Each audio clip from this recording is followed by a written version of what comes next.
Talent की कोई कमी नहीं है, लेकिन कंटेंट क्रिएशन की बात करें तो ये टैलेंट इस्तेमाल कहां और कैसे करना है ये बहुत कम लोगों को पता है, या फिर यूं कहें कि चंद ही लोगों को पता है। बाकी सब तो सिर्फ पैसा बना रहे हैं और अपने उसी क्रिंज कंटेंट की बिना पर कमाए जाने वाले पैसे से बनाई जाने वाली लग्जरी लाइफ दिखा दिखा कर आपको इस नशे का आदी बना रहे हैं। हम अपने नॉर्म्स, अपने वैल्यूज के साथ रहते हुए चीजों को ओरिजिनल और उनको नोवेल बना सकते हैं, एक नई जिद्दत दे सकते हैं और कुछ इस तरह की चीजों से इज्तनाब करते हुए ऐसा कंटेंट बनाते हैं जो कि उससे डिविएशन के मुतरादिफ होते हैं। और नोवेल्टी में हमें जो है वो ये ज़रूर सोचना चाहिए कि हम बियॉन्ड द बॉक्स उस हद तक ना जाएं जहां उसकी वजह से जो है वो कोई डैमेज हो। 20 साल पहले अगर किसी बच्चे से पूछा जाता था कि बेटा बड़े होकर क्या बनोगे, तो जवाब में वो डॉक्टर, इंजीनियर, पायलट या फिर इसी तरह के और पेशे का जिक्र करता था। लेकिन आज का बच्चा इस सवाल के जवाब में कहता है मैं बड़ा होकर फलाना यूट्यूबर बनना चाहता हूँ। आज के 10 से 18 साल की उम्र के बच्चों की नज़र में सबसे अच्छा और हेल्दी प्रोफेशन यूट्यूबर बनना है।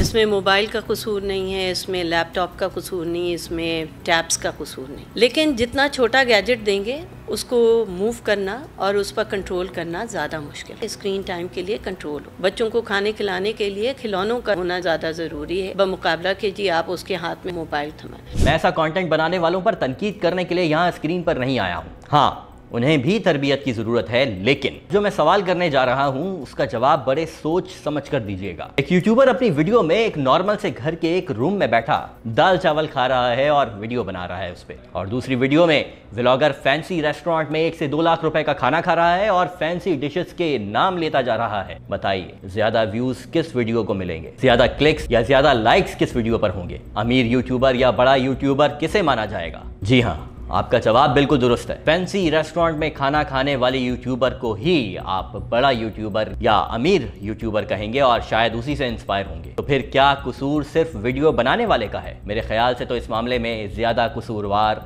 वालिदैन हैं। इसमें ना बच्चे का कसूर है ना गैजेट का कसूर। इसमें अगर जो कोई कसूरवार है तो वो पेरेंट्स हैं, वो सिग्निफिकेंट अदर्स हैं, वो केयर गिवर्स हैं जो ये कहते हुए पाए जाएं कि आजकल तो बच्चा मोबाइल छोड़ता ही नहीं। क्यों आज के टीनेज बच्चे पूरा दिन फोन्स में घुसे रहते हैं? क्या उनके वालिदैन का चेक होता है कि वो क्या देख रहे हैं? क्योंकि बच्चा जो देखेगा वही फैंटेसाइज करेगा। बच्चे ने मोबाइल इसीलिए नहीं छोड़ा कि मैंने उससे छुड़वाया नहीं। मैंने अगर शुरू से ही उसकी प्रैक्टिस रखी होती तो मुझे उस पर कोई इम्पोज करने की जरूरत नहीं होती। लोग इमिटेट करते हैं, किसी और बच्चे के पास है, मेरा बच्चा भी मांगता है चीजें, उसके साथ बैठकर बात करने की जरूरत है। कुछ इफेक्टिव स्ट्रेटेजीज की जरूरत है। कुछ चीजें हैं जो मोबाइल पे आप भी देख सकते हैं, बच्चे भी देख सकते हैं। ट्रैवल व्लॉग्स हैं, उनके साथ बैठ के देखें। कुछ कार्टून्स हैं, उनको देख लें। प्लस ये कि अटेंशन स्पैन जो है वो सबसे ज्यादा बुरी तरह से मुतासर हो रहा है कि आप एक ही चीज को देखना चाहते हैं और उसी के साथ आप स्टिक होकर रहते हैं and you are not taking interest in other activities, in other kind of numerical ability, verbal ability या कोई और चीज जो पढ़ने लिखने की। Because the pleasure which a person is gaining, उसके लिए रिस्ट्रिक्शंस हो,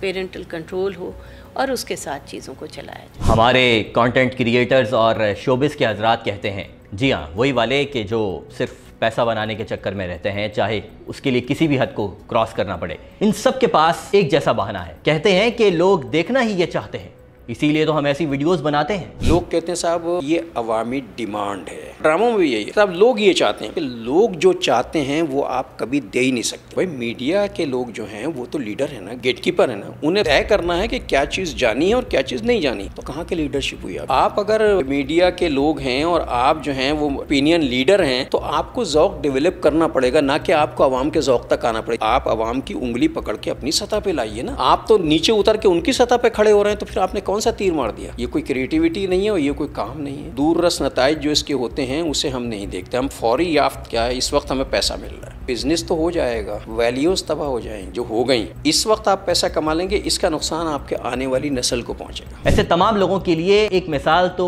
उन इन्फ्लुएंसर्स का कंटेंट है जो अच्छा कंटेंट बना रहे हैं और जिसे लोग शौक से देख भी रहे हैं और साथ साथ सराहते भी हैं। और दूसरी बड़ी मिसाल तुर्किया के ड्रामे दिरिलिश एर्तुगरुल और कुरुलुश उस्मान है। अब जरा सोच के बताइए, ईमानदारी से बताइएगा, कितने वायरल हुए ये ड्रामे पूरी दुनिया के अंदर, सिर्फ पाकिस्तान में ही नहीं। क्या उनके अंदर कोई वल्गैरिटी है? क्या उनके अंदर कोई फौहश सीन्स है? तो फिर कैसे इतने व्यूज मिल जाते हैं एक एक एपिसोड को? इसका मतलब ये है कि अगर क्रिंज ना भी हो, फौहश लिबास ना भी हो, वीडियोस में, व्लॉग्स में जिस्म की नुमाइश ना हो रही हो, फिर भी व्यूज मिल सकते हैं। मैं क्रिंज बनाने वालों से सिर्फ एक ही बात कहना चाहूंगा, भाई आपके पास तो स्किल्स है, टैलेंट है, बुरे कंटेंट की जगह अच्छा कंटेंट भी बना सकते हैं, बस जरा हिम्मत करनी पड़ेगी। शायद व्यूज थोड़े कम आए, लेकिन आप अच्छा काम कर रहे होंगे तो आपको सुकून मिलेगा। वो लोग जो कि हमें कंटेंट पेश कर रहे हैं, बेसिकली अगर उनकी सोच में तब्दीली आएगी तो तभी वो अच्छा कंटेंट जो है वो हम तक प्रोवाइड कर सकते हैं। और हमारी रियल जो अपनी जो चीज़ है जिसको बेसिकली हमें फॉलो करना चाहिए, अगर हम उस पर स्टक रहें तो फिर आई थिंक कि हम जो लोग हैं, आम लोग जो देख रहे हैं, वो उससे अच्छी चीज़ ही फिर गेन करेंगे। The new generation, that is,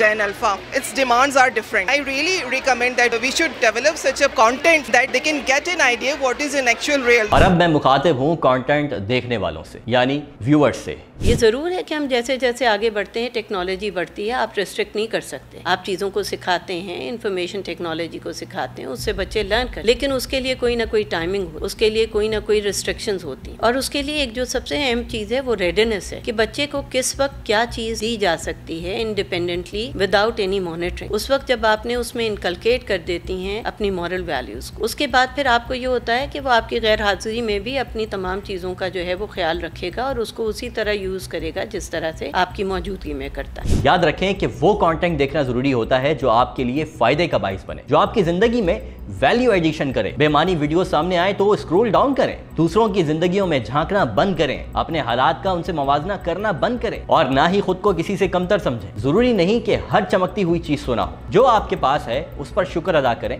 और अपने हाल में जिएं, खुश रहें और मुझे अपनी दुआओं में याद रखें। चलता हूं।